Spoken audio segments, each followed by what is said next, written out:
And we are live. Welcome, mystery and thriller fans. I'm your on-air host, Sara DiVello, and I am so excited to welcome tonight Alex Kenna, here to give us the inside scoop on Burn This Night, out tomorrow. Alex, welcome to Mystery and Thriller Mavens. Tell us about this book. Great. Thank you so much for having me. Yay! We're so happy to have you. Tell us what's going on in this book. My protagonist, Kate Myles, she's an ex-LAPD officer turned private detective. Her backstory that kind of happens earlier in time is she was in a serious accident at work, ended up messing up her back and getting addicted to painkillers, kind of hit rock bottom, lost custody of her child, her marriage blew up. And where the book picks up is she has moved back in with her mother, is desperately trying to save money for a custody battle. And then while she's kind of navigating that situation, she learns unexpectedly that she is a product of sperm donation, and also that she's distantly related to a cold case killer. Because I like to give all my characters kind of a bit of a head trip before starting. Then from there, she ends up looking into the cold case for free because she ends up getting hired to look into another murder in the same small town, which is it's a fictional town based on Wrightwood, which is a small mountain town in San Bernardino. And in the second case where she's hired to look into it, another character named Jacob Coburn, he's a mentally ill man who basically destroyed his brain with meth, is accused of starting a fire that killed his sister and another person and burned down part of the town. So it's kind of three mysteries in one. Kate's looking into where she came from, trying to figure out that angle of her personal history, and then also trying to solve this the cold case and the arson murder. And then all three mysteries kind of tie into each other in unexpected ways. Well, I cannot wait to get the inside scoop because there is so much to talk about.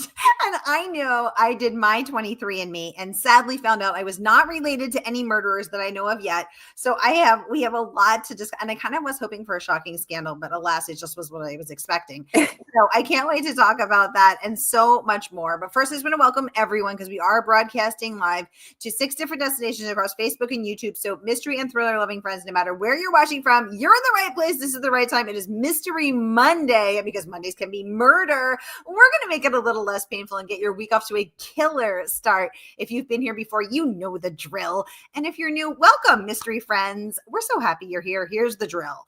Every Monday, I give you my handpicked featured authors, and you get to ask them anything. So ask Alex about this Kate character, about her research, about her real life job, about anything you want to know about Burn This Night. Let's jump into the questions. Renee is joining us from Southeast Florida. Hi, Renee. Welcome to the conversation.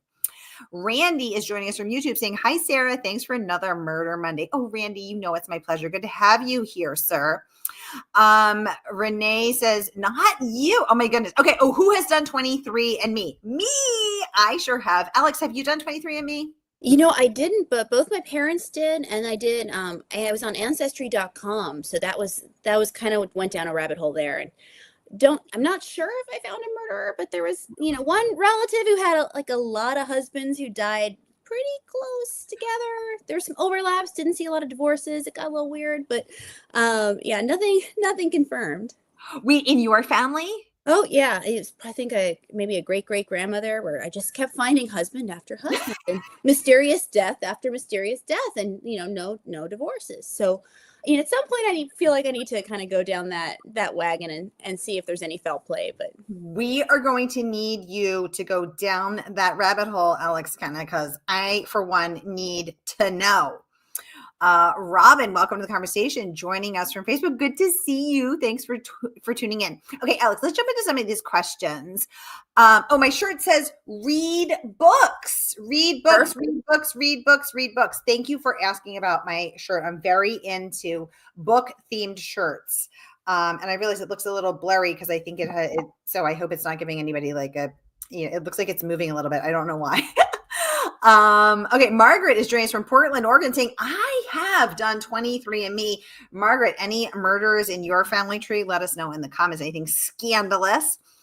Okay, so Alex, let's talk about this. So Kate, your ex-detective turned private PI, living with her mom, fighting for custody of her daughter. And whilst living with her mom, going through her mom's garage, finds the fertility clinic sperm donation that is her actual parentage, logs on and contacts the only two relatives that she can find. One writes back awful quick, and then turns out it's not a relative. It is her former coworker cop, who uploaded the murderer's DNA to try to find them. What a cool idea, to try to find other relations. This is very early on in the book, so I'm not giving anything away. That is such a cool idea. How did you come up with that? Are people actually doing that? Yeah, I mean there have been a couple cases where I think the Golden State Killer is kind of one of the more well-known ones, where people have looked at relatives' DNA to try to figure out what's going on, and they'll get a hit that's a few generations out and have to kind of go back and trace it. But I remember reading about that and thinking that was such an interesting angle, and also just what a person would be going through to have suddenly your world is a little bit rocked, to realize that you have on the one hand, you're not related to this person who was so close to you, who you grew up idolizing. On the other hand, you are related to someone who committed this horrible crime. And the victim in that case was she was a teenage girl. They found her buried under a woodpile at a summer camp, that was, I kind of wanted to give her that double whammy. It is a whammy, a double whammy at that. Her dad, who is dead or the man she called dad her whole life, dead for 2.5 years, not her dad. She can't even ask him about that. And then there's this murderer in her genetic family tree. So definite double whammy there. Margaret saying the only surprises in her family tree was that 0 Native American ancestry and a tiny bit of Sardinian ancestry. I didn't know they provided murderer background. But they are actually uploading their DNA as though they like an actual contributing person, right, Alex? There have been a couple cases where they've uploaded DNA in unsolved murders to see what happens, in the hopes that if a couple third cousins respond, then they'll work with law enforcement and kind of go back and trace things and try to figure out if you have two different third cousins, and then you can figure out how they're related and kind of start narrowing things down. So it's a really interesting and very new avenue of law enforcement, and it'll and hopefully it's going to help solve a lot of cases going forward. But and also just I did a DNA training, and they were talking about all the advances just in like the last 20 years, where now tiny little samples, like of single hairs, can make a difference. Whereas 20 years ago, when we have all these cold cases, it just wasn't enough to test. Now they can actually make more DNA. They have this technique where they can put in all the building blocks and then replicate it, and now they have enough DNA to test. And now all of a sudden, cases that have been unsolved for decades, and people thought there was just never going to be any closure, are suddenly finding answers. Wow. Renee would like to know, Alex, was it difficult to get all of these stories to blend together at the end? Great question, because we are talking about multiple timelines, multiple characters. Talk about that. I kind of knew where I was going from the beginning, so I knew what I wanted to happen. I think the harder part was kind of figuring out how to structure it so that it didn't get too confusing. Because like when I'm writing, because I live in LA, I always try to think about like a busy, sleep-deprived mom who's listening to an audiobook on like the LA freeway. Because I know that not everybody's going to be able to read a book and give it 100% of their attention. I mean, I don't. I'm listening to a book right now, which is awesome. But, I have a 3-month-old and a 3-year-old, and I'm making dinner, and, I'm giving it 75% of my attention when I can.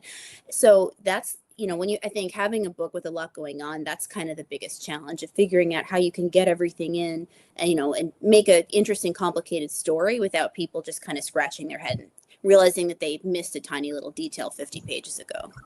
So because there is multiple timeline, there's multiple times, because we have Alex, we have Kate, we have Alex at the helm. We have Kate, flashing back in time to 2 years ago and at various points in time in her journey. How did you keep track of it from a craft perspective? We're using those giant Post-it notes. We're using Scrivener, notebooks, Google Docs, Excel tables. How did you do it? I didn't really I didn't really have a structure for doing it. I kind of just I start rereading things a lot. So it's especially like if I haven't had time to work on something for a few weeks or a month, I go back and sort of start rereading to get everything fresh in my mind. And then because I had multiple points of view, if I was writing, I write most of it's from Kate, but some of it's from Jacob, who's the accused murderer. I go back in time and do a lot of chapters from Abby, his sister who was killed's perspective. And so for the flashbacks, I tried to make sure that it made sense. If I'd kind of go back and read the Jacob chapters, if I was working on a Jacob chapter, or the Abby chapters, if I was working on an Abby chapter, and then just make sure that everything was fresh in my head, and try to sort of think about it as a reader would think about it, as opposed to a writer who, kind of has everything in there all at once. I love that. Robin says, I found out a few years ago that my great-grandmother was the 13th child of the third wife. Yes, part of the Mormon polygamy group in Chihuahua, Dublin, Mexico. Oh my God, Robin. Robin has been with me here as a Maven. She's a Maven's OG for years. Robin, I had no idea you had such a skeleton in your closet. I love it. This is fascinating. And I have to say, we have Stulls in our family and Mormons in our family. So I feel like Robin and I should probably connect offline, because I wonder if there's something there. Oh my God. Oh my God. Oh my God. What if you meet on Mavens? What if you meet on Mavens? Robin reconnects with her long lost third cousin, Alex Kenna, and it all happened right here on Mystery and Thriller Mavens. Oh my God. All right, Robin, we're teaming up. We're doing a book together. Oh my God, the hearts flying on Facebook. I wish you could see the bouquets of hearts flying up. Oh my God, I love this. I'm freaking out. This would be so cool. Please. And then you could say it'll happen in Mavens in the credits. Oh, absolutely. Oh my God, Margaret saying, wow, talk about unforced error in the crime field. Very interesting. We're still living in Gattaca. I don't know what that is, Margaret. You're too cool for me. Can you talk about the DNA training? Yeah, that's a lot. What did you do for the research for this book, Alex? Well, I work in law enforcement, so I happened to have a DNA training, and I was kind of the weirdo in the back row asking unrelated questions, because I was thinking about the book that I was working on, and and all of a sudden I'm asking about cold case murders and getting weird looks, because that's not what we were talking about. But so I kind of looked into it, because it happened to hit on some topics that I was already working on, and I went and talked to the trainer afterwards. So I got a little lucky. Oh my God. So you're like excuse me. Yes. From the woman in the back again. If there was a distant relative in a family tree, hypothetically speaking, hypothetically, if there was a body under a wood pile for many, many years, what would happen? Yeah. Let's say if there was a woman named Kate, I don't know, M. What if Kate M found out? Oh my God, I love this. Okay. This is really, oh my goodness. This is a really good point. So Alex, as the mom, as someone who works in law enforcement, the mom of a 3-year-old and a 3-month-old, when do you find time to write? So walk us through a day in the life of Alex, the writer. Yeah, honestly, it's brutal. It's like I kind of just neglect everything else. Like, a month or so back, I would open the curtain and I realized there was a plant growing through my window, which was kind of the moment of, okay, we look like the abandoned house on the street. But, I try to simplify everything. Is like, we get lots of takeout. I, don't clean my house nearly as much as I should. But it's, you sort of get better at, like, when there's a spare hour, you have to use it.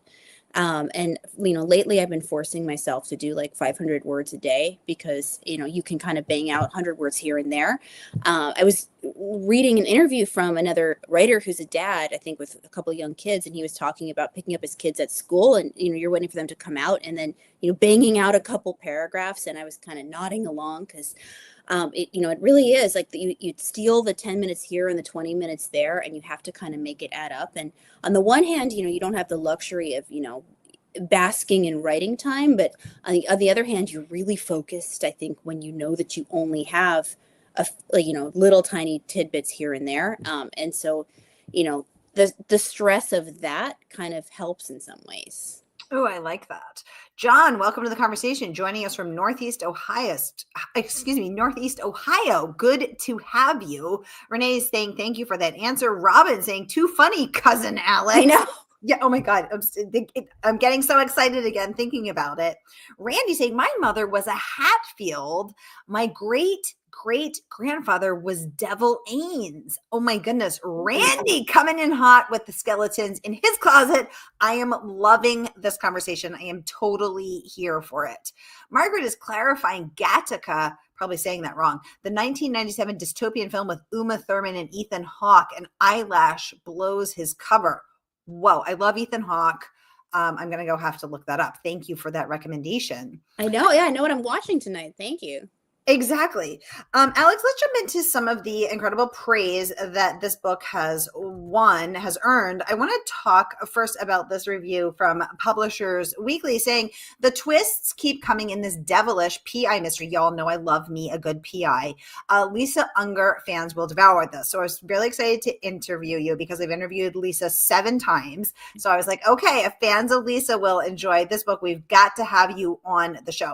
So Lisa, I think, is very good at the twist, but also really good about character development, creating characters with cracks and crevices and pain and trauma and getting us to care very deeply about those people.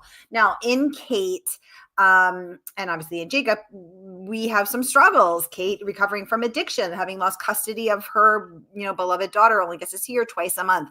What do you think the secret is to creating characters that readers really connect deeply with, Alex? I think this is the area where I do the most homework, I think. And, working in law enforcement, I feel like I don't do as much research, I think, because I kind of have a sense of what little details people don't care about, what goes into serving a warrant, no one cares. But, making a character feel authentic, like for Kate, when I was doing kind of the parental aspect of things, I binged on NPE, which is Not Parent Expected podcasts. So there's a huge community just since 23andMe has really exploded of people who are having these unexpected discoveries, and getting a sense of what that experience is like. And with any character, if there's going to be a serious aspect of their identity, I try to read everything that I can find. If first person accounts, YouTube is actually amazing because you see how people talk. For Jacob, Jacob, he destroys his brain with meth as the story goes along. He's actually based on someone who I know extremely well, but I'm not going to go into the details for privacy reasons. But I also, there are a lot of just interviews on YouTube of people who suffer from this affliction. It's also, from being in court, it's a tragic situation that we kind of see over and over and over again. Especially, I used to be a line prosecutor in the LADA's office, and meth was just a daily tragedy that we confronted. But wait, Alex, tell everyone what line prosecutor is, because I don't know. Or just like a standard prosecutor, not a muckety muck, but basically. It was a daily tragedy that we would confront. So I try to be as authentic as possible and try to really get in the head of a character of what they might be going through. And I think, for a story with a sleuth, I think it's really important to make sure that you have some kind of emotional investment. And it doesn't necessarily have to be tied into what they're solving. But I think where you start losing people is if you just have, a happy, normal person, going about their day, looking into the mystery, and then, having a cup of tea and petting their dog. You have to torture them a little to pull people. We like the dog petting lady, so we're big dog petters. Fair. I have 100-pound giant schnauzer upstairs, but oh my God, a giant schnauzer! I love it. That is a giant schnauzer, 100 pounds. Oh my God, I've never seen a giant schnauzer. I've only seen the little ones. Yeah, they're very nice, but I'm hoping you don't hear her because she can bark. Tell us about the dog. Renee, so you have a giant schnauzer. What's this dog's name? Zelda. Oh, like Zelda Fitzgerald. I love it. She was kind of like a pandemic impulse buy. I was looking at mini schnauzers. They're 10 pounds, and they didn't have any, but they had a giant schnauzer, and it was, my husband and I hadn't left the house in months, and we're like, I don't care. We're going to drive 8 hours and buy a giant German police dog. That's a good life decision. But yeah, so that was I'm not. It was a little bit of a crazy time, but she's turned out to be really wonderful, and she's great with the kids. So and she keeps the bears away because we have bears in my town, so I can't complain. Oh my God, Zelda the Giant Schnauzer Bear Chaser. I love it. Yeah, we want to see Zelda totally. Alex, we will if Zelda wants to make a cameo. I think it is working because as your work on character development is working because as Kirkus says, solid. I'm going to pop this up. We can all see it. Solid heartfelt spade work into an alarming range of graves. Tell us about that. I did appreciate the alarming range of graves because I try to kill people in interesting ways. I try to kill interesting people. Because I think if you want people invested in a murder, they have to care that someone's dead. It can't just be a beautiful rich girl who you're never going to hear about other than she's blonde is dead. That's not the most interesting. But yeah, I buried someone under a wood pile. I don't want to give too much away. I have my arson fire. There's a couple other gnarly things going on, but I definitely appreciated the grave mention. Well, it worked. Also, I want to remind you all that the book drops tomorrow and you can order your copy from our favorite woman-owned independent bookstore. That is, of course, Murder by the Book. So order your copy right here, whether you're watching with us on Facebook or on YouTube. You can get your mitts or your paws on Burn This Night out tomorrow by Alex Kenna and the good folks at Murder by the Book. We'll ship that out to you tomorrow morning. Now, while you are clicking and ordering, I want to share this review as well. Best Thriller Books calls this a no fluff page turner. I liked that they said that it says that will keep you guessing. Kenna has made her mark. I liked that they said it was no fluff because I felt like that was in line with both the Kate character as well as you and your background in law enforcement. There's no fluff in law enforcement. There's just the facts, ma'am. So tell us about that. Do you naturally write no fluff, or did you write fluff and have to trim? Well, I don't think I had to trim a lot in terms of context. I did have a lot more of one character who's the Grace. She's a sister of Ooh. and Abby, who are, but I ended up taking out a lot of her chapters because I got very interested in her character, but it just didn't have as much to do with the story. And I liked her a lot, but my husband hated her. So that was kind of another, and I think my editor probably hated her too, because she was like, we need less of this one. So yeah, I ended up trimming a lot of one character, but, and then I try to cut down on words a lot. When I go back and edit, I kind of try to, maybe take out 10% of just extra words here, the veries, the reallys, to try to just make things tighter, and kind of speed up the pace. But yeah, for the chapters, I try to make sure that there's something happening. There's some kind of tension or high stakes in every chapter, just to make sure that it stays entertaining and that the pace doesn't start lagging. Two good questions here from Renee. Let's kick off with this first one. Number one, how did you celebrate finishing your book? And let's also know how you're going to celebrate tomorrow. Let's hear that, Alex. Champagne will definitely be involved. Yeah. Celebration is it's not really so elaborate anymore because I have two small children. Like a big exotic night out is like going to our local restaurant with has kids menus that come with crayon sets, and then I'll also order a glass of wine. So that's probably how I'll be celebrating. And the second question is, and I love this, do your coworkers in law enforcement know that you're an author? They do. Yeah. So some of them have read the book. It was I definitely pitched it to the ones that I could. It's a lot of them are very, very serious, so I feel a little quirky, but I am out on that front. But are they like, hey, Alex, page 12 reminds me of that? Like, do they ever ask if they are inspiring them, or did they ever worry that you're going to include something? Or well, my first book, What Meets the Eye, bunch of people read, and I was a little nervous. It's not very salty, and I don't have a ton of cursing, but there's one character who opens the book, and she makes a reference to like blowing sailors in the intro. So that I felt a little weird about, because some coworkers bought it and they were like, "Huh, will there be a lot of this?" I'm like, "No, there won't." But here we are. It is what it is. I mean, I think you could really use it to your advantage, when you're on the job, if you're ever having a disagreement, you can always be like, listen, I don't want to write you into the book, but I will if I have to. Like, you know what I mean? Listen, I don't want to make this awkward, but if you don't buy me lunch today, I have a villain that needs a name, and it very much could be you. Yeah. I mean, you need to milk this, Alex. You need to get in there. Start Sure. thinking, my first book, I used to work with someone in a different job who told me that I was not deep enough to appreciate art films. So he had to make a cameo in a less than glamorous way with a different name and a few changes, but people make appearances. Oh my God, I love this. Renee's laughing with us. Elizabeth, welcome to the conversation, saying that had better be a good lunch too. Exactly. You could really get, exactly. You're going to need, what is this hand holding to make this hand not write you as the villain, George? Yeah, absolutely. Exactly. Oh my God, I love this.